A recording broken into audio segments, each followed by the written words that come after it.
Oi, gente, sejam bem-vindos a mais um programa Chá da Tati. Hoje eu tenho considerado, na verdade, os últimos programas todos temas especiais e diferentes, mas hoje a gente vai falar sobre saúde da mulher. Então, muita gente que segue o canal, muita gente que está aqui com a gente, muitas mulheres são 40 a mais.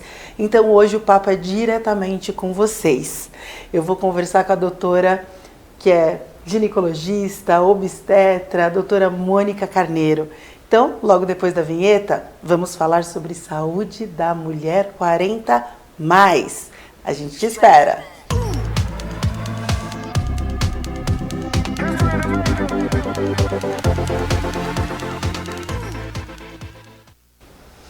Mulheres, hoje o papo é diretamente com vocês. E homens, se você tem uma companheira, filha, fique atento. Qualquer pessoa que você possa obter informação e conseguir compartilhar e passar adiante, falar com as pessoas sobre isso, é importante, é saúde. Então hoje o papo é com a doutora Mônica, que gentilmente veio aqui conversar conosco. Tudo bem, doutora? Tudo como bem, está? Tati, obrigada pelo convite, bom estar aqui. Eu amo a sua família. Ah, obrigada. Quem acompanha o canal já conhece a Solange, que Sim. fala conosco sobre reiki, entre outras coisas. Então, que bacana ter aqui de volta alguém da família, né? Alguém que a gente conhece já de pertinho.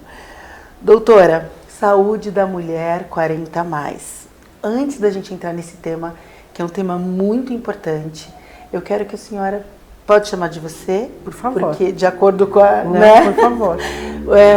Se apresente, fale um pouquinho quem você é. Bom, eu sou Mônica Carneiro, sou ginecologista obstetra, sou formada há quase 35 anos.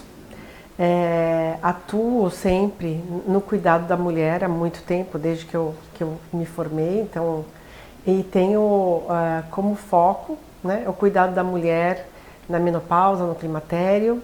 Fiz muito tempo obstetrícia na minha vida, hoje faço um pouco menos. Trabalho com medicina integrativa e também faço gestão em saúde. Então sempre é um prazer, eu gosto muito de conversar com as pessoas sobre a questão da saúde da mulher. É uma delícia falar sobre isso, a gente tem um público muito assíduo de mulheres que têm perguntado para mim muito sobre saúde mental, para trazer sobre espiritualidade, para trazer sobre terapias e outras opções. E eu vou falar, é muito bom a gente poder falar da saúde realmente física, né? Quando a gente está falando das mulheres. Eu queria começar já falando sobre essa infância, né? Se puder falar um pouquinho sobre a importância de... quando a gente está se descobrindo, quando a mulher está se... Nós meninas, a gente está se reconhecendo como mulher... fazer um ampassando, é importante dessa saúde na infância, que a gente já tem, né, algumas propensões, a gente tem algumas questões, tem o HPV que tem já um cuidado. Então, se a gente puder começar por aí, até a gente chegar nos nossos 40... Eu acho que é sempre importante quando a gente fala da saúde feminina, e começando pela adolescência, primeiro entender que é importante que você introduza no universo da menina esse conceito, essa necessidade de que ela tem que procurar esse cuidado. A gente não vai chamar de um autocuidado, porque ela vai depender do profissional, mas é importante que a mãe entenda que a partir do momento que ela começa a ter desenvolvimento da parte sexual, né? Desenvolvimento de mamas, crescimento de pelos, e quando culmina com a primeira menstruação, né, que a gente dá o nome da menarca, é importante que essa criança, essa menina, ela tenha o acompanhamento de um médico ginecologista ou de um médico de família, né? Que possa acompanhá-la nesse período, porque é nesse momento que você vai começando a ensinar esta menina também que cuidar da saúde dela é um ponto extremamente importante, né? Sim. Da questão da autoestima dela, né? Dela ter empoderamento, dela entender que cuidar do corpo dela é uma prioridade. Então é importante que a gente leve essa menina a compartilhar desses momentos com o médico, e ela entenda como é importante ela se cuidar, para que ela se empodere e tenha essa questão como um norte na vida dela, né? Então é desta maneira que você vai ensinar essa menina, essa mulher, a exigir o uso do preservativo quando ela começar a vida sexual, quando ela começar a ir a ter em mãos informações, né? O que a gente sempre fala é que a mulher, a menina, todo mundo, quanto mais informação você tiver, melhores escolhas você vai fazer. Então, quanto mais as pessoas forem orientadas, né, melhor elas vão fazer escolhas melhores na vida delas, né? E aí tem a questão muito do HPV. Então, o HPV a gente sabe que é uma doença sexualmente transmissível, que tem uma relação direta com o câncer do colo do útero, né? Então, hoje a gente sabe que toda mulher que desenvolve o câncer de colo do útero tem o HPV associado. Isso não quer dizer que todo mundo que vai ter HPV terá câncer, mas todo mundo que tem câncer tem o HPV associado. Então, vacinar as nossas meninas, né? E a vacina começa com 11 anos, né? Cedo. Já ofertada pelo Ministério, né, faz parte do calendário vacinal, não só da menina como do menino também, é extremamente importante para que a gente possa prevenir e diminuir a incidência do câncer do colo do útero, que ainda mata muitas mulheres no mundo, né, e no Brasil principalmente. Então disso que a gente tem que ter a consciência, porque muitas vezes a gente vê na escola, por exemplo, um questionamento quando a escola estimula a questão da vacinação do HPV. Sim. Né? Ah, não, mas estão estimulando os nossos filhos a terem atividade sexual, a começar a vida sexual. Não, não é sobre isso, né? Não é nada sobre isso. É sobre autocuidado, é sobre, né, prevenção, é sobre evitar doenças futuras, né? Então, por isso que é tão importante essa questão de discutir o HPV. E não dá pra gente falar sobre HPV sem falar sobre sexo seguro, né? Sim, e sobre início de vida sexual. Então, eu entendo que seja assuntos muito coligados. Atreladas. Tem uma coisa que eu quero já trazer na minha idade, eu vou falar de quando eu era adolescente. Eu tive uma educação muito boa, minha mãe sempre foi muito aberta, muito fácil de conversar. Então, qualquer dúvida que eu tinha, qualquer questão que eu tinha, ou quando eu assistia uma cena na TV, e qualquer sensação, comportamento que eu tinha, eu nunca fui muito travada, né? Isso não pode, não faz assim. Minha mãe sempre conversava e estava aberta para perguntas. Nessa minha juventude, nessa minha questão com a minha mãe, quando foi passar para a adolescência, a minha mãe sempre foi a primeira pessoa com quem eu contei tudo. Então, perdi a virgindade. Olha, mãe, perdi a virgindade, o que eu faço agora? Como profissional, você acha, e desculpa até te fazer essa pergunta, porque eu sei que eu não estou falando tão da tua área, mas como médica, quando você recebe essas meninas, é mais fácil quando a mãe está aberta a esses assuntos? É mais tranquilo para você o acesso a essas meninas? Como fala de prevenção, falar da vacina, falar... Sempre, né? Sempre que a mãe está mais sintonizada com isso, é mais fácil a abordagem. Sim. Né? Mas eu acho que a gente, quanto profissional, tem essa obrigação, mesmo que você veja... Porque muitas vezes eu começo a consulta e pergunto para a menina, porque muitas vezes a menina vai na consulta porque a mãe está levando. A maioria das vezes é assim. Então eu até brinco com elas, eu pergunto, e aí, o que eu posso te ajudar? Elas me olham com a cara e falam, bom, você vai me dizer que foi sua mãe que pediu para você vir aqui, né? Então, vamos tentar conversar e tal. Então, o que às vezes é importante? Às vezes eu tento ver se a mãe não quer ficar do lado de fora do consultório, né? Porque daí dá uma liberdade de você também criar um vínculo com essa menina e dá uma liberdade de ela conversar algumas questões que às vezes ela não tem liberdade de falar com a mãe. Ou não é a liberdade, é a vergonha, é o ambiente, aquele momento, né? Ela se sente um pouco mais constrangida de falar. Quando a mãe, né, às vezes não dá essa abertura, por exemplo, da menina poder ficar sozinha, eu sempre tento abordar de uma maneira bem tranquila, mais direta, sobre assuntos que a gente tem que conversar com ela. Então, perguntar se tem namorado, se não tem. Olha, já teve atividade sexual? Não. Às vezes até a mãe responde antes. Não, né? Não, mas já rolou alguma coisa? Você já pensou a respeito disso? Não pensei em nada. A gente sabe que às vezes não é assim. Mas eu falo, então, mas quando você pensar, olha, pensa tal coisa, faz de tal jeito, lembra que eu tô aqui, né? E que você pode vir. Né? E que você pode ser orientada. Então aí você vai introduzindo o assunto, mesmo que aquilo teoricamente não esteja fazendo parte dos pensamentos naquele momento ou naquela fase da vida. Mas é importante que você vá sempre introduzindo. Agora, quando a mãe está sintonizada com isso, é muito mais fácil, né? Porque esta menina tem liberdade, né? Para questionar, para perguntar se aquilo é natural ou não, se eu tô, né, de se encontrar, de poder estar aconchegada, né? De estar livre, sem amarras, né? A perguntar sem as coisas. Tabus, né? Exatamente, sem tabus. E hoje a gente tem que entender que nós estamos numa transição importante. Hoje a menina, ela tem um acesso, né, à informação. E ao início da vida sexual, muito diferente do que foi na sua época e muito, muito mais na minha, que sou mais velha, né? Então, hoje, a mulher tem muito mais liberdade, né? E ela começa a vida sexual, às vezes, mais precocemente, né? Sim. E a gente não pode fazer julgamento de valor a respeito disso. Se está certo, se está errado, se é cedo, se é tarde. A gente tem que prover essa menina de informações para que ela possa estar protegida, para que ela tenha sempre uma vida sexual plena, feliz em qualquer fase da vida dela. E segura. E segura, exatamente. Né? E segura. Tem uma coisa muito importante assim, a primeira, vamos voltar um pouquinho. Qual é a idade ideal para essa criança, essa adolescência começar a ir ao ginecologista? Para começar essa saúde nesse local, né? Assim, qual é esse vínculo, né? Vamos dizer assim. Qual a melhor idade para levar? Assim que você menstrua a primeira vez, já seria um ponto de ir, né? Certo. Então, a menina menstruou, seria adequado que ela procurasse um médico para ter as orientações, um médico ginecologista para ter as orientações.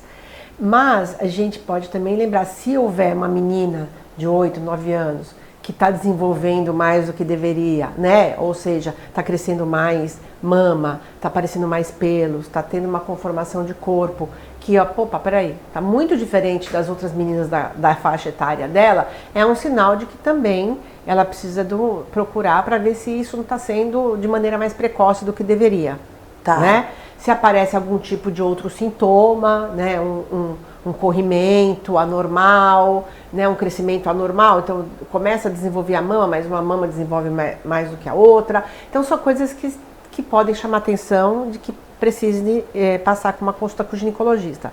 Mas estando tudo bem, a gente recomenda depois que começa a primeira menstruação. Perfeito. É só uma questão que vai passar um pouco por uma polêmica, mas eu não vou ficar nela. Que eu identifiquei um abuso numa menina, numa criança, 6, 7 anos.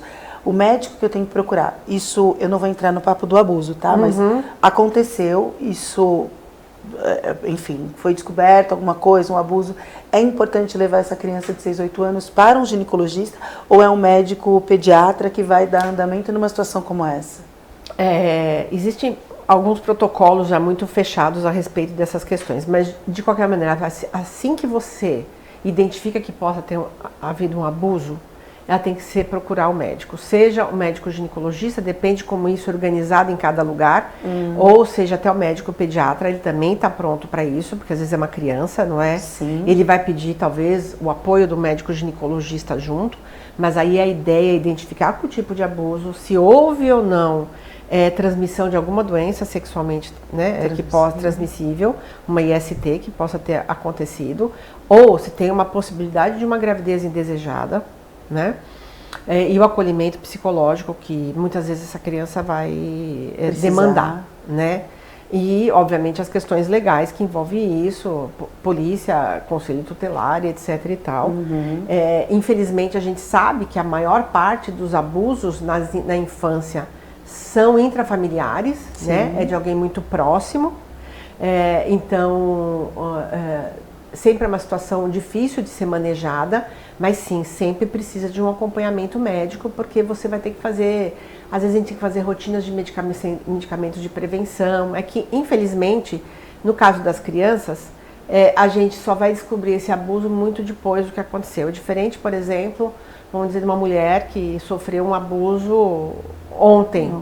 Ela tem um prazo de 72 horas, a gente tem, não ela, a gente tem como profissional de saúde e de atendimento um prazo de 72 horas para intervir muito diretamente do ponto de vista de prevenção de doenças sexualmente transmissíveis, de uma possível gestação.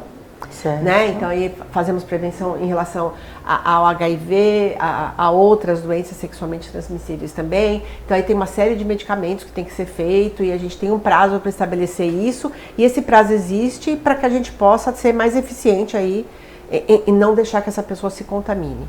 Perfeito. Né? Ou que engravide nesse momento. Perfeito. Já é... Isso eu acho que dá uma base para informações importantíssimas, que é importante a gente seguir. Na adolescência, menstruei, procurei ajuda, tenho as orientações. Qual é o... Porque hoje a adolescência, vamos supor, 11, 12 anos, a gente já tem meninas que já estão em atividade sexual. Vamos trabalhar com a realidade, sim, não com o que é esperado, sim, né? As pessoas têm uma análise, normalmente as pessoas mais ou menos aí dos 40 mais que nos assistem, esse pré-julgamento que foi dito, mas trabalhando com a realidade. A sexualidade feminina, que a gente está falando da saúde da mulher, tem começado a partir dos 12, 13, né? Sim. Agora. Sim. É comum você ver, nessa idade, já ter iniciado a vida sexual.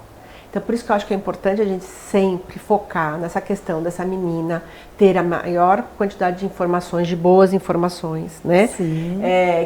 Isso traga conhecimento para ela e a partir dali ela faça boas escolhas, né? A primeira questão é o uso do preservativo sempre. Né? A gente sabe que o uso do preservativo feminino, por exemplo, a camisinha feminina, ela é um pouco mais difícil pela própria característica dela do uso, né? Sim. Mas é extremamente importante que a menina tenha muito claro isso, daquilo que são os limites da vida dela, né? De como ela tem que se organizar nas relações que ela tem. Sim. Né? E aí passa pela autoestima dela, pelo respeito que ela tem que ter por ela mesma, né? Então, olha, comigo eu preciso que use a camisinha, né? Sim. Então, se você não for usar o preservativo para o parceiro dela, não vai rolar, né? Então, assim, essa questão da prevenção, não só das doenças, das infecções sexualmente transmissíveis, como da própria gestação, ela precisa passar pelos dois.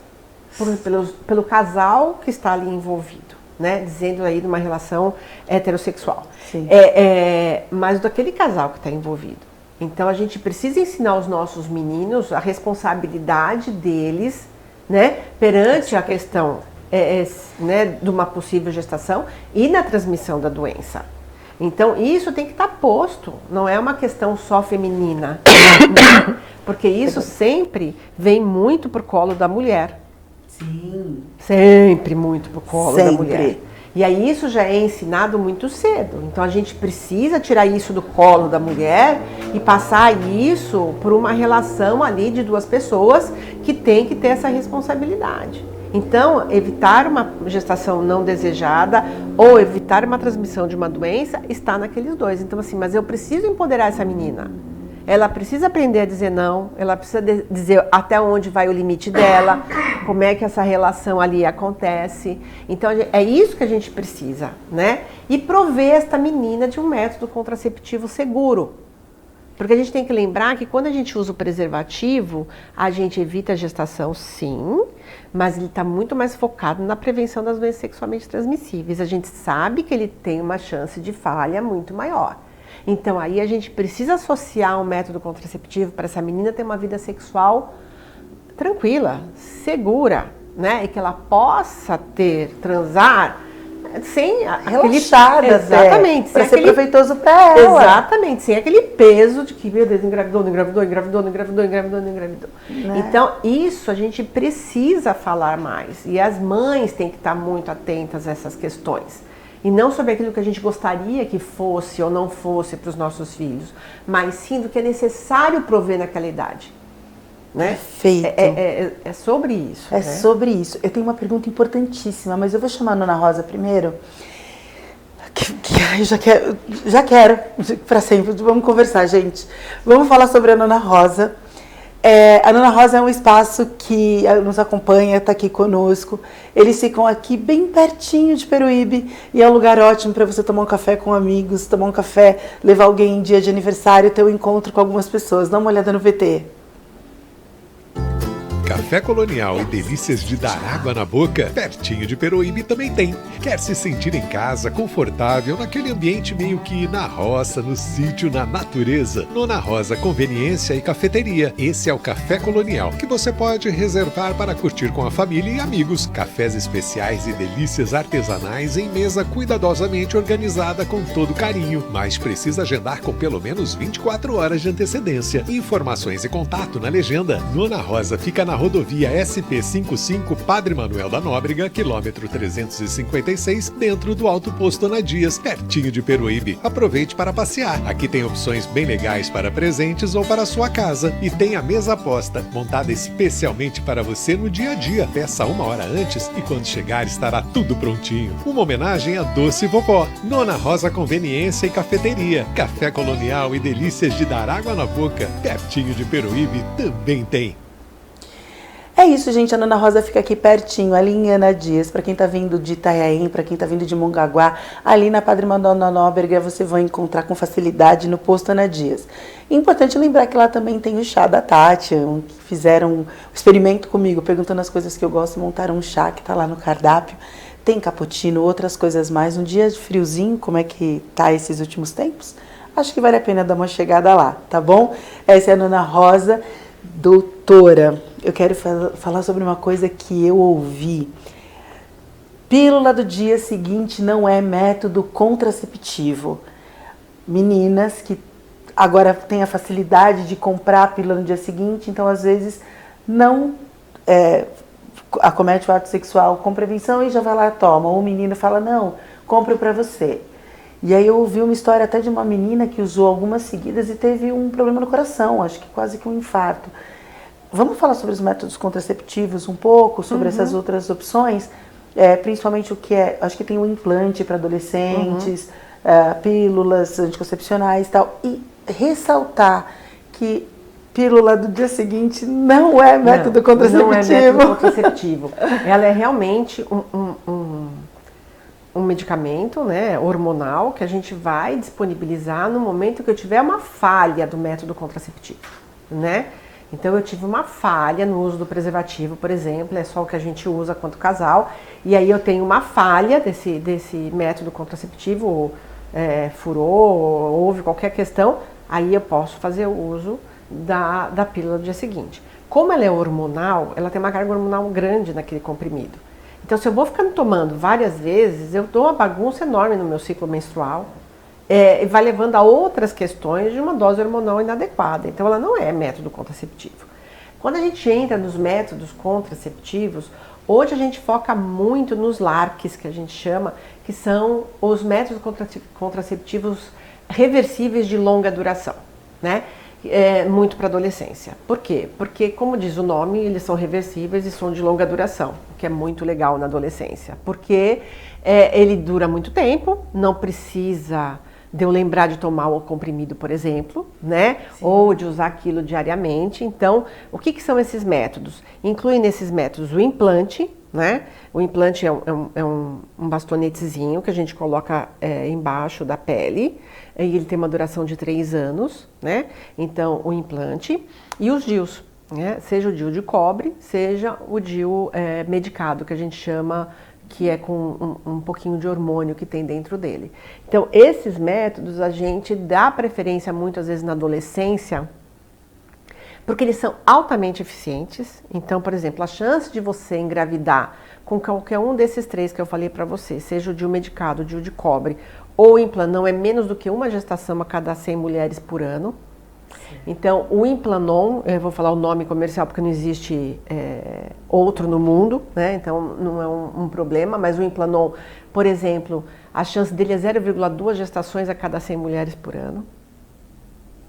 0,2, 0,5, né? Um DIU medicado meia gestação, um DIU de cobre 0,7, 0,8, né? Quando a gente pega as pílulas, eu vou já cair para quase 9 gestações a cada 100 mulheres por ano. Quando eu uso só o preservativo, a cada 18 gestações a cada 100 mulheres por ano. Então, eles são muito mais eficientes, são muito mais seguros, né? E para o adolescente é importante porque seria o ideal que a gente tivesse disponível, né? Todos esses métodos, porque para ele, o adolescente tem muito aquela coisa que comigo não acontece, né? Uhum. Então, comigo não vai acontecer com você, mas comigo não vai, né? Nada acontece comigo. É normal da adolescência, né, essa questão. E a questão do uso do anticoncepcional, às vezes eu esqueço, né? Aí eu saio, eu bebo, aí bebe demais, aí eu esqueci, ou eu vomitei. Então eu vou caindo, então, a eficiência desse método também. Então, os métodos de longa duração são melhores, né? Quando a gente pensa nas possibilidades que a gente tem, né? Mas a gente tem uma gama, né? Tem pílula, tem comprimido, que é a pílula anticoncepcional, você tem injetável, né? Você tem anel vaginal, você tem PET, você tem uma infinidade de possibilidades aí de uso de métodos contraceptivos aí. A gente fala da saúde da mulher, que é a nossa pauta. O empoderamento, que é dizer para essa menina, ensinar todas as possíveis prevenções, o que fazer para não ter que arcar com as consequências de um ato inseguro, seja ele na gravidez, porque a gente está focando na gravidez, mas na saúde efetiva, como HPV, HIV, né, que volto a falar, nos anos 80, isso era falado o tempo inteiro, porque a AIDS estava aí numa questão.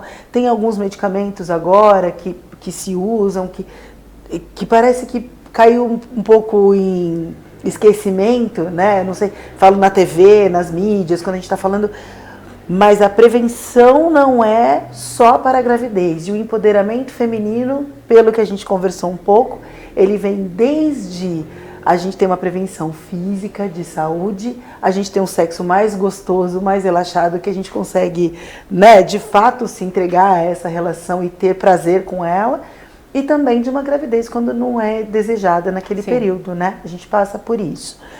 Indo um pouco agora mais para frente, né? A gente falou um pouco disso, falamos dessa questão de se prevenir, das prevenções. Nossa saúde, a gente tem o ciclo menstrual, a gente tem que varia de mulher para mulher, a importância de se acompanhar nesse desenvolvimento do adolescente para o adulto. Por onde passa? O que você me diria dessas mulheres? Vamos colocar dos 14 em diante, dos 14, 15 até uns 30 anos. Então, em questão da questão da rotina ginecológica dessas mulheres, então a procura pelo médico ginecologista, ou se ela utiliza o Sistema Único de Saúde, ela vai procurar a unidade básica de saúde dela e vai ser atendida pelo médico de família ou a enfermeira que estiver na unidade, e aí vai fazer os exames de rotina. Então, o Papa Nicolau, né, que é o exame de prevenção do câncer do colo do útero, né, que é um exame simples, né, muito simples. E aí ela vai ser avaliada e pode necessitar então de complementar isso com uma ultrassom de mama ou ultrassom transvaginal.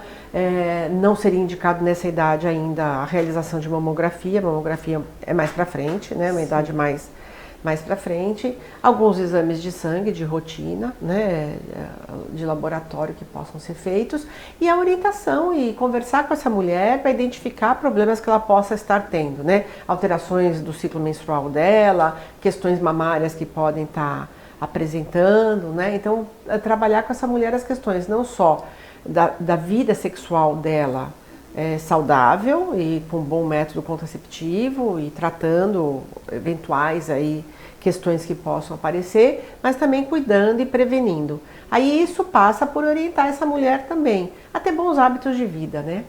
Porque quando a gente fala em saúde e quando a gente quer, como a gente está desenhando aí da adolescência até uma vida adulta e uma vida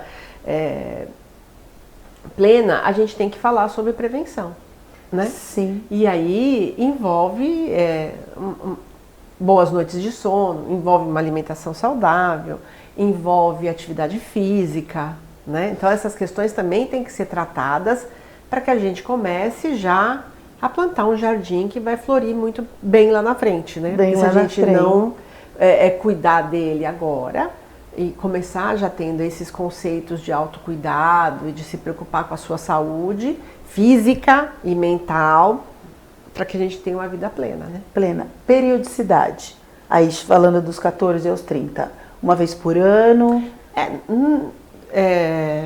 Uma vez por ano, pode até ser até às vezes um pouco mais, dependendo, nem sempre é necessário você, por exemplo, coletar Papa Nicolau todo ano. Às vezes você coletar 2, 3 anos seguidos, já te dão a liberdade de você coletar ele a cada 2 anos, a cada 3 anos, dependendo da história desta mulher, né? Mas em geral, uma vez por ano. Tá. Agora, a gente está chegando aí nos 30 a mais. Então, algumas coisas que eu gostaria de aprofundar um pouquinho mais. A gente tem uma vida sexual ativa, a gente tem um parceiro, a gente tem, né? Então as mulheres casadas, enfim. Em alguns casos, tira-se, neste caso, o uso da camisinha, né? Se casou, tem um parceiro fixo, e aí há um acordo entre eles de que a mulher vai usar um método contraceptivo de longo prazo e a gente vai retirar a camisinha dessa relação. Ou não. Quais são os riscos? A gente vai falar de HPV de novo, porque a gente, né? Mas dentro dessa relação, a mulher, porque às vezes já aconteceu da gente ter que tomar um comprimido e o parceiro também, o uso de pomadas, como é que fala? Pomadas vaginais. Sim, ginecológicas. Em quais casos isso acontece? Por que isso acontece? Porque já aconteceu de nem todos os médicos são, né, como a gente aqui, esclarecidos. Às vezes você vai lá e fala, ó, vai usar essa pomada, tchau, perdão. E eu não sei por que ele me passou essa pomada. Ou vai falar para um marido que nem sempre é uma pessoa aberta, uma pessoa que entende. Como é que eu chego dando uma pílula para o marido, falando, você tem que tomar também? Quais são as orientações que a gente pode dar uma clareada? Sim, eu acho que a gente tem que entender, do ponto de vista anatômico, vamos dizer assim, Sim. Que a gente tem uma vagina que é muito próxima ao ânus. Certo. Certo? Então, assim, a gente tem uma distância que a gente chama da distância perineal, que seria a distância entre a vagina e o ânus, né? Em algumas mulheres essa distância é mais curta, em algumas mulheres essa distância é maior, mas não importa. A gente tem que lembrar que a higiene anal e a higiene pós uma evacuação também, a gente tem que tomar alguns cuidados, porque ali tudo é muito, muito próximo. As coisas se contaminam muito fácil, né? Sim. É fácil de se contaminar. E a mesma coisa quando você pensa numa atividade sexual. O pênis, ele não tem direcionamento e eu entro naquele lugar, eu chego lá e pô, não é assim. Não. No ato sexual há um encontro ali de corpos e não é assim tão simples, né? As coisas também se misturam. Se misturam, sim. A vida é como ela é. Né? De novo, a gente está trazendo para o real. real. Ela é. Então, a chance da gente fazer algum tipo de contaminação não é infrequente. E isso não significa que seja uma infecção sexualmente transmissível. Esse é o primeiro ponto. Certo. Pode ser. Pode ser. Pode ser. Mas pode também não ser. Pode ser uma questão de uma contaminação. Certo. Né? E aí, eu vou precisar tratar os dois. Porque se eu não trato os dois, aquilo que um tem, o outro tem. Se eu não tenho nenhuma barreira, né? Então, assim, esse casal optou, né, por não fazer uso do preservativo. Né? Aí é um estabelecimento de confiança mútua dentro dessa relação. A gente, quanto médico, deveria estar sempre orientando que não é para ficar sem o preservativo. Certo. Independente. Mas a gente sabe que a vida como ela é não é bem assim.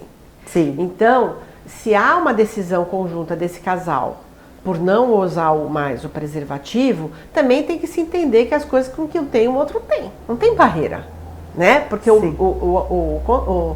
a camisinha, ela é um método de barreira. É o nome dele, certo? É um método de barreira. Né? Tá. Então, eu não tenho mais aquele método de barreira. Se eu não tenho método de barreira, eu posso ter uma contaminação. Então, é possível que eu tenha um corrimento por uma contaminação, né? Sim. Eu posso ter um corrimento por um fungo, como é a candidíase, que é muito comum. Sim. Né? E aí a candidíase às vezes acomete porque tem influências no meu pH vaginal, às vezes alguma coisa que eu como, a minha imunidade que caiu, o uso de algum medicamento. Tive um quadro gripal e precisei usar antibiótico por uma sinusite. Eu às vezes atrapalho tudo, atrapalho o intestino, atrapalho vagina. Por quê? Porque eu mudo a flora vaginal, mudo a flora intestinal. Então, certo. O uso do antibiótico, ele não vai lá e destrói só a bactéria que está causando aquela sinusite. Ele mata uma série de outras bactérias, inclusive as do bem, que a gente tem na nossa flora. Então, a gente pode ter aí contaminações. Por isso que muitas vezes, e o certo é que a gente trate o casal. Então, é isso que tem que estar claro, né? E aí a paciente tem que saber disso. Olha, eu estou olhando aqui, te examinei, tem um corrimento, né? Olha, não parece ser nada mais sério. Tá? Okay. Se é um exame de rotina, eu estou coletando seu Papa Nicolau, porque às vezes o Papa Nicolau vai mostrar pra gente a bactéria, o fungo que tem junto também, não só a questão da prevenção do câncer do colo, e vamos tratar. E aí eu vou pedir para você que você use o medicamento e o seu parceiro também, o seu companheiro também. Perfeito. Então é bem relacionado a essa questão. A gente tem que entender que as coisas se contaminam, né? E que tá em dupla agora, né? Se decidiram juntos A gente tem que lembrar, né? Porque nós temos, no acontecimento do ato sexual, rola muita coisa. Rola beijo, rola sexo oral, rola muitas coisas. Sexo vaginal, às vezes sexo anal. E aí tem todos os cuidados que você tem que tomar em cada uma dessas situações. Perfeito, né? doutora. Perfeito. Gente, eu vou abrir uma exceção hoje. Eu vou falar sobre o Maná, que é o mercado natural, mas eu vou pedir licença até para eles, de que não vamos colocar mensagens hoje. Eu vou acumular tudo isso para o próximo programa, porque eu quero aproveitar a doutora Mônica o máximo que eu puder. Então, eu amo vocês, eu amo os recados que vocês têm. Minha produção me questionou isso e eu preferi não colocar porque eu quero aproveitar a doutora. Então, assim, Maná, eles vão entender isso. Eles estiveram conosco algumas semanas anteriores e falaram sobre a necessidade também da gente falar sobre saúde, né? Então, a gente falou sobre... Eles são um mercado natural que fala sobre veganismo, a gente fala sobre a ausência de quem não pode tomar leite, a lactose. Eu estou tão interessada em a gente continuar conversando. Mas eles são super apoiadores do canal e super apoiadores da saúde, não só física, mas mental também. E eles trabalham muito com alimentos naturais. A gente passou um pouquinho falando sobre alimentação. Então, o Maná é o lugar ideal para vocês aqui na cidade de Peruíbe. Eles ficam na Avenida Padre Anchieta, 4691, em frente ao Extra Três Marias. Normalmente a gente fala, doutora, aqui a gente traz mensagens de pessoas que querem bem para as outras pessoas. Então, mandam recados enfim, para quem a gente quer, para quem a gente quer mandar alguma coisa boa, eu recebo muito. E aí vocês mandam pra gente no WhatsApp.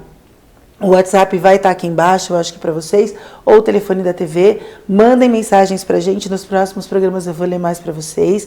Mas agora eu quero me concentrar, porque a doutora está aqui, eu quero conversar com ela. O Maná fica, então, na Avenida Padre Anchieta. Não esqueçam, eles trabalham com delivery, tem a feirinha aos sábados de orgânicos, eles apoiam os artesãos locais, então se você quiser alguma coisa diferente para presentear, você também encontra lá. Então, esse é o Maná. Eu vou abrir esse espaço agora para continuar essa conversa sobre saúde, que eu tenho certeza que eles apoiariam. O pessoal estava falando, a gente precisa entrar com os papéis. Eu falei, não, deixa a gente conversando, né? Aí que eles perguntaram, você viu que eu fiz assim, né, com a cabecinha. Então é isso, gente. Maná, o seu mercado natural, a gente vai apoiar e continuando falando sobre saúde aqui com vocês. Ai, eu adoro Maná, eles estiveram aqui com a gente, acho que umas 2 semanas atrás, e a gente falou sobre saúde, os 3 pilares, né? Mental, espiritual e emocional. E, enfim, eu quero aproveitar essa abertura deles para a gente continuar falando sobre saúde. Eu quero falar uma coisa importantíssima, estava falando desse empoderamento. Eu tenho uma amiga que ela fez uma pesquisa, ela é socióloga, ela fez um trabalho dentro de lugares periféricos da cidade de São Paulo, onde às vezes o uso da camisinha não era uma opção, com alguns parceiros. Isso acho que acontece não só em zonas periféricas. É que, no caso, ela estava fazendo numa zona periférica e que tinham algumas questões contra o uso da camisinha. Então, às vezes, o homem chega em casa... A gente está falando em relações heterossexuais, tá, gente? O homem chega um pouco bêbado em casa, tem essa coisa da violência contra a mulher. A gente tem toda uma questão aí social que não é o mérito agora. Como empoderar nessa idade a mulher que, vamos supor, eu quero falar sobre higiene também, quando a gente vai usar absorventes internos, quero passar por isso também, mas eu queria começar nessa zona de ataque. O SUS tem camisinhas, tem os anticoncepcionais, essas pessoas que às vezes têm uma dificuldade de comprar, de sair, de ter, de usar isso na bolsa. Só para a gente falar o que o SUS disponibiliza para essas prevenções. Eu consigo tomar a injeção, o SUS me dá? Sim. Anticoncepcional? O SUS disponibiliza o preservativo, né? Não vou saber dizer direitinho em cada unidade aqui, por exemplo. Eu sei um pouco na cidade onde eu moro, não moro aqui em Peruíbe. Mas a gente disponibiliza preservativo masculino, Às vezes pode ser que falte, mas também é com frequência que a gente tem disponibilização de preservativo feminino. Certo. Anticoncepcional oral, anticoncepcional injetável, DIU de cobre. Certo. Então, passa por esses métodos disponíveis, mais a laqueadura também, que seria uma disponibilização tanto a laqueadura como a vasectomia. Mas aí já é um procedimento cirúrgico, vamos falar daquilo que a gente tem mais em mão. Mas o SUS disponibiliza injetável, oral, preservativo e o DIU. Certo. Então, se por um acaso eu não tenho uma renda um pouco menor do que o esperado, não é algo muito fácil, eu posso ir num posto de saúde, provavelmente aqui da região, porque isso é uma questão do SUS, né? Sim. Vai ter alguma coisa que possa me disponibilizar para que eu possa ter esses métodos de prevenção. Sim, sempre. Perfeito. Aí vai ter um médico também, que pode ser um médico de família, às vezes você vai ter acesso ao médico especialista, mas não é o primordial. O médico de família, o médico generalista, ele está apto também a fazer toda essa rotina ginecológica de maneira tranquila, né? Tanto quanto a enfermeira, que a gente também precisa entender que a gente não precisa obrigatoriamente ter um médico. A gente precisa ter um profissional de saúde que consiga nos orientar bem. Certo. Né? E aí, quando a gente fala em estratégia de saúde da família, que é a estratégia que a maior parte das nossas unidades básicas, né, que está desenhado o nosso sistema único de saúde, eu vou ter, então, outros profissionais envolvidos, né? Então, a gente também precisa aceitar o cuidado de outros, que não seja só o médico, né? Perfeito. A gente está chegando nesse 40 mais e menopausa, que aí eu quero te ouvir muito, porque é o que a gente o nosso público tem às vezes questionado sobre a menopausa, a gente tem falado sobre isso. Mas antes de ir por esse caminho, eu falei já desse livro aqui, da Viola Davis, que ela fala que tinha umas questões ela cheirava a xixi, cheirava a urina, não tinha uma orientação sobre a saúde, higiene, sobre isso, e não tinha conhecimento. Absorvente interno, que todo mundo, agora a maioria das mulheres prefere às vezes o absorvente interno, o uso dos coletores. Uhum. A gente, antes de falar da mulher dos 40, o que você pode dizer pra gente sobre essa higiene? Só pra gente deixar claro aqui registrado. Absorvente interno, tempo máximo que a gente possa colocar. Tem na embalagem? Tem, gente, mas nem todo mundo lê. Os coletores. E o que a gente pode falar um pouquinho sobre isso? E aí a gente vai entrar já para a menopausa. Terminamos menstruação.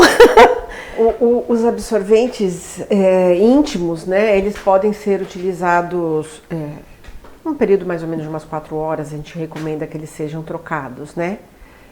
Ele é bem seguro, né? É muito bom, né? Às vezes não precisa ficar usando o absorvente. Sim. E o absorvente às vezes acaba irritando, às vezes um pouco, dependendo de como é a vulva dessa mulher. Então, as peles mais claras, hoje se depila muito, né? Então, tira todo o pelo, então ela fica muito mais exposta, a vulva.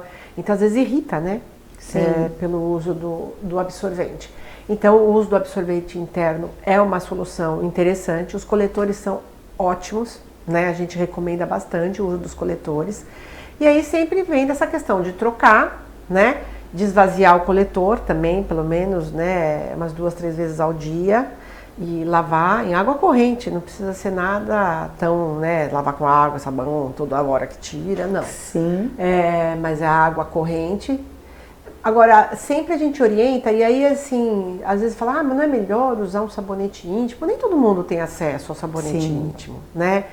Legal usar um sabonete específico só. Ok, mas o que a gente sempre recomenda?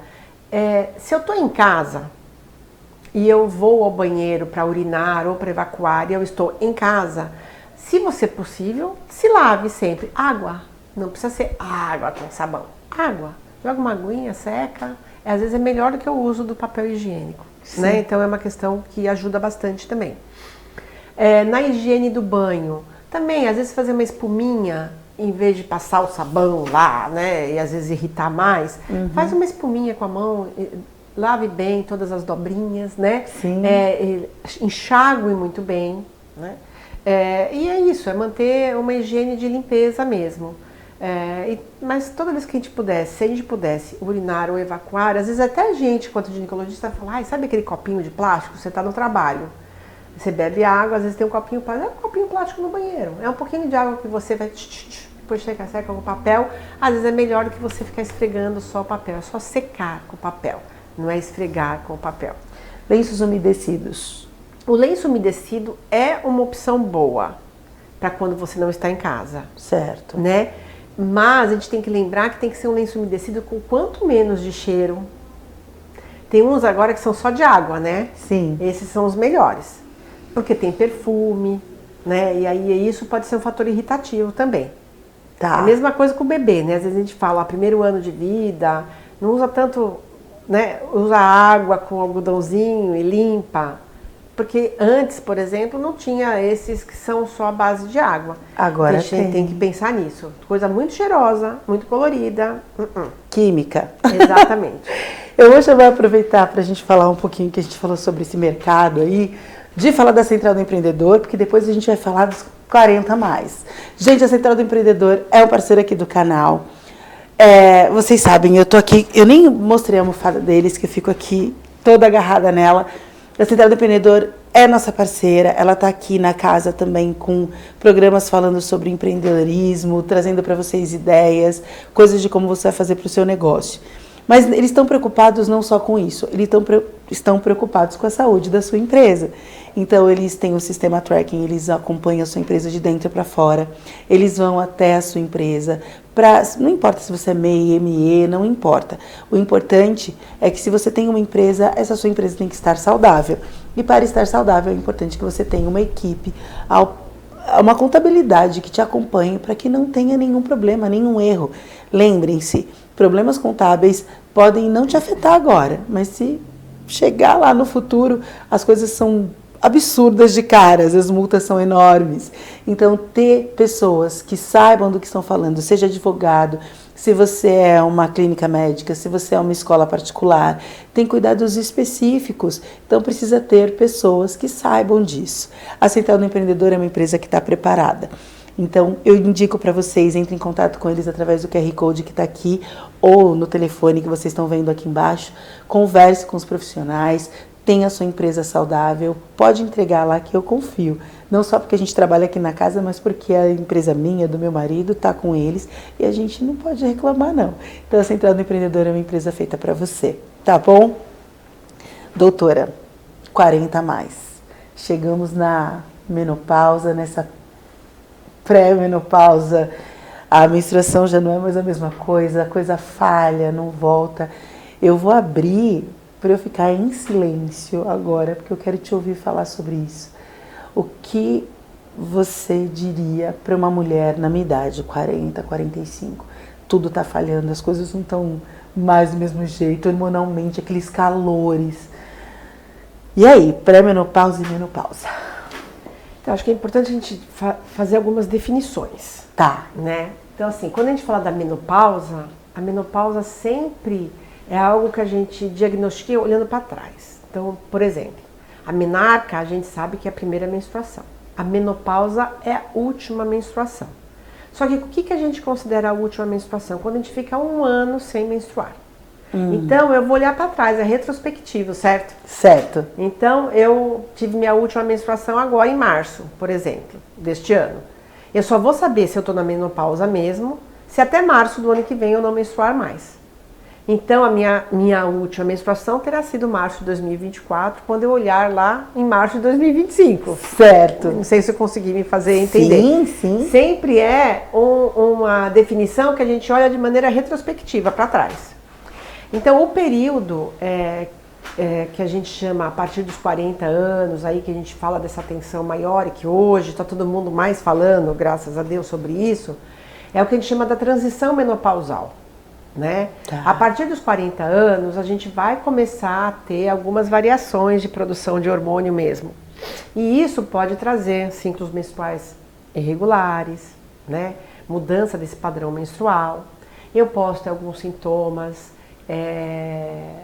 já alterando um pouco minha libido. Eu posso ter modificações do meu humor. Né? Então, às vezes a TPM fica mais intensa. ou eu tenho momentos de maior choro, não me reconheço às vezes em algumas questões. Já são às vezes sintomas que eu posso ter que vão se exacerbar na menopausa. Então a mulher brasileira, ela tem uma idade média para menopausar em torno de 48 anos. Mas isso vai variar mais ou menos entre 45 e 55. Mas uma média de 48 anos. E a transição menopausal, ela pode começar até uns 8 anos antes disso. Então você vai pegar aí, se a gente considerar uma mulher de 48 na idade média, vai ser, né, a partir dos 40 realmente que ela possa ter algum sinal de que as coisas já estão modificando no corpo dela. Ela já não consegue perder peso da mesma maneira. Ela começa a ter algumas dificuldades aí no ganho de massa muscular, na academia, né? Então antes aquilo que eu conseguia ficar mais musculosa, mais rápida, eu já não consigo mais. A perda de peso modifica, né? Eu como a mesma coisa, mas eu vou ganhando mais peso. Então a gente sabe que com a menopausa a gente vai ganhando quase que 1 quilo por ano de menopausa, né? A partir da menopausa. Mas a gente já pode começar a ter dificuldades aí de perda de peso. Então quando a gente começa a falar da saúde da mulher 40 mais, a gente está vendo uma janela de oportunidade, né? Desta mulher que está mais madura e que começa a se olhar com outros olhos. Agora, olha, estou me sentindo diferente, tem coisas aí que não estão andando como andava antes. E ela já é uma mulher mais bem informada, ela já está mais segura. Sim. Então ela começa a compreender que tem coisas que ela pode fazer, que ela pode melhorar para que ela tenha um envelhecimento saudável. O que nós estamos falando é que a gente tem que considerar que a média brasileira está chegando na idade da mulher brasileira de vida, a expectativa de vida em torno de quase 80 anos. Certo. Nós estamos falando de 30 anos entre eu menopausar e eu morrer. Continuar vivendo, E aí tem um grande ginecologista, um médico ginecologista aqui do Brasil, doutor André Vinícius, que ele fala uma frase muito bonita, que eu acho uma frase bem legal. Que ele fala que a menopausa é somente o fim da idade reprodutiva da mulher. Não é o fim da vida reprodutiva dela, né? A vida produtiva dela. Vida produtiva, É o fim da fase reprodutiva. Então a gente já não é mais capaz de Gerar um reproduzir. bebê. Exatamente. Mas isso não quer dizer que a nossa vida acabou. Sim. Né? E que antigamente, quando a gente olha, né, eu para minhas avós, né, e a gente vai vendo como uma mulher mudou, né, ao longo desse tempo. Só que tudo bem, a gente está muito mais ativa, então a gente tem que fazer muitas coisas para a gente continuar nessa produção, né? Então eu falo isso porque, por exemplo, eu tô com 57 anos, né? Nossa, e aí eu tenho um monte de sonhos, eu tenho um monte de projetos, eu tenho um monte de coisas que eu tenho vontade de fazer com a minha carreira, né? Na minha vida pessoal. E aí eu vou dizer agora, bom, mas olha, falta só... A gente não funciona desse jeito, não, né? A gente quer produzir e quer estar bem para produzir. Então é uma janela de oportunidade quando a gente chega nos 40 anos, de a gente rever alguns conceitos e falar, pô, mas onde que eu quero ir? De que jeito eu quero estar lá na frente? Sim. Né? De que jeito eu quero estar? De que maneira eu quero estar envelhecendo? De que maneira eu quero estar aproveitando a minha vida lá até o fim dela?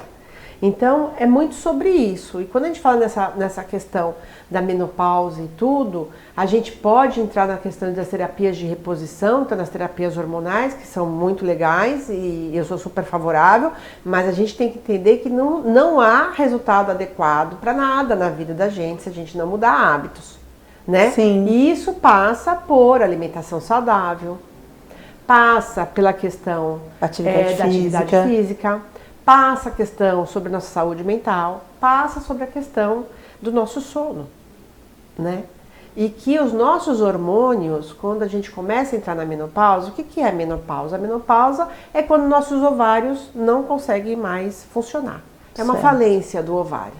Então aquele ovário não consegue mais reagir aos estímulos que vêm do nosso cérebro e produzir os nossos hormônios sexuais femininos, que são o estrógeno e a progesterona. Certo. Então, a partir daí, eu vou tendo uma queda da produção desses hormônios. E eles fazem muita falta, principalmente o estrogênio. Por isso que a gente tem uma série de sintomas tão típicos da menopausa. As ondas de calor, né? Sim. A secura vaginal, a diminuição da libido, a minha pele que fica mais seca, né? Essas alterações de humor, a cognição, que às vezes altera, eu sinto o olho seco, eu tenho dor articular. Então tem um monte de coisa que vai modificando na menopausa pela falta dos hormônios. O meu sono já não é mais o mesmo. Então, o que a gente tem que fazer? Eu tenho que fazer uma série de questões para melhorar isso. Nem toda mulher pode estar elegível a fazer uma terapia hormonal. Né? Você vai ter as contraindicações e vai ter as questões individuais. Quando a gente fala sempre em olhar para essa mulher, a gente tem que olhar de maneira individualizada para cada uma delas, porque nós não somos iguais. Temos histórias diferentes, temos doenças diferentes, temos hábitos de vida distintos, né? Então nós não somos iguais, né? E esse é o grande, eu falo que é o grande prazer da medicina, para mim é isso, que as pessoas são completamente distintas, né? É todo mundo um diferente do outro. Então tem muita coisa que a gente faz igual, mas cada um é de um jeito, né? Sim. E responde de maneiras distintas. Então, a questão aí passa por essa mudança de hábito de vida, né? Então, eu preciso focar na parte da alimentação, por exemplo. Sim. E aí você estava até falando do maná, né, e tudo. Na questão do como é importante a gente ter um hábito de alimentação mais saudável, da gente reduzir o consumo de algumas substâncias que hoje a gente sabe que são inflamatórias, que causam no nosso organismo reações que não são legais, né? Como o glúten, como o excesso do leite, né? Como o açúcar, por exemplo. Eu vou falar, a gente já acabou o programa, gente, é muito rápido, mas eu esperei você terminar de falar, porque eu vou dar espaço. A gente colocou, gente, o Instagram da doutora, doutoramônica.carneiro no Instagram. Sigam ela, porque eu vou finalizar, doutora, falando de por que eu entrei na Ideal Fit Academia. Tudo que você falou sobre esse período da menopausa, eu tô aí nos 45 anos. Você olhar para si agora e sentir essas mudanças, e à medida que você estava falando, eu estava me identificando, eu entrei, tem essa questão de ter questões com perda de peso, tem questões com mobilidade, tem questões com dores articulares. E eu associo tudo isso, eu entrei na academia, entrei na Ideal Fit, que me abraçou e que tem falado muito com as mulheres, tem falado muito com muitas mulheres acima dos 40. Eles estão acolhendo dentro dessa questão, com nutricionista agora, gente, com outras coisas lá. Eu fui para lá para começar a fazer isso porque eu senti essas dificuldades. Eu estou com 45 anos. Então a Ideal Fit foi especial porque ela me acolheu dentro dessa idade. Não só essa coisa fitness que a gente está vendo, esse acolhimento deles passou por isso. E eu acho que é importante, Tati, essa questão do que eu falo fitness. Você não vai para academia porque você quer ter... Às vezes o foco da pessoa pode ser esse, tá tudo bem. Eu quero ter um corpo maravilhoso, malhado. Não. É um pouco do que você está falando da questão da mobilidade. Eu quero, com 70, 80 anos, conseguir levantar sozinha. Isso. Eu quero conseguir andar sem ajuda. Eu quero ter melhor firmeza nas minhas pernas. Entendeu? Sim. Então é uma questão de saúde. Se eu vou ser magérrima ou não magérrima, mais musculosa ou menos musculosa, isso é menos importante, né? E aí você também precisa de algum lugar que acolha sem essa pressão. Exato. Acolha sem essa pressão, né? Porque a gente sabe que para poder acontecer tudo isso lá na frente, eu ter uma menopausa saudável, eu tenho que passar por essas questões todas. Inclusive, a questão do exercício físico é fundamental. Porque a falta do hormônio vai levar a uma fragilidade. A gente perde massa muscular e a gente perde massa óssea. Então, se eu não trabalhar esse músculo, eu preciso desse músculo para sustentar o corpo. Isso, né? Perder. E aí tá tudo bem. Eu nunca olhei para isso antes, agora eu tô com 45, e agora? Eu tô atrasada? Não importa se você tá atrasada ou se tá adiantada. Comece. É isso. Exatamente. Doutora Mônica, muito obrigada. Eu fiquei encantada, obrigada. Enfim, eu quero te ouvir mais. Então, mesmo distante, quando se eu puder acionar, vai ser um prazer te ter de volta. O prazer vai ser todo meu. Estou à sua disposição. Correndo esse programa, gente, sigam a doutora Mônica. Então, não esquece, tá no GC aqui, doutoramônica.carneiro. Eu estou muito emocionada e feliz com esse final, porque a gente se identifica, né? E que bom poder ser abraçada. Um beijo para vocês, gente. Até a semana que vem. Obrigada, doutora. Obrigada. Tchau.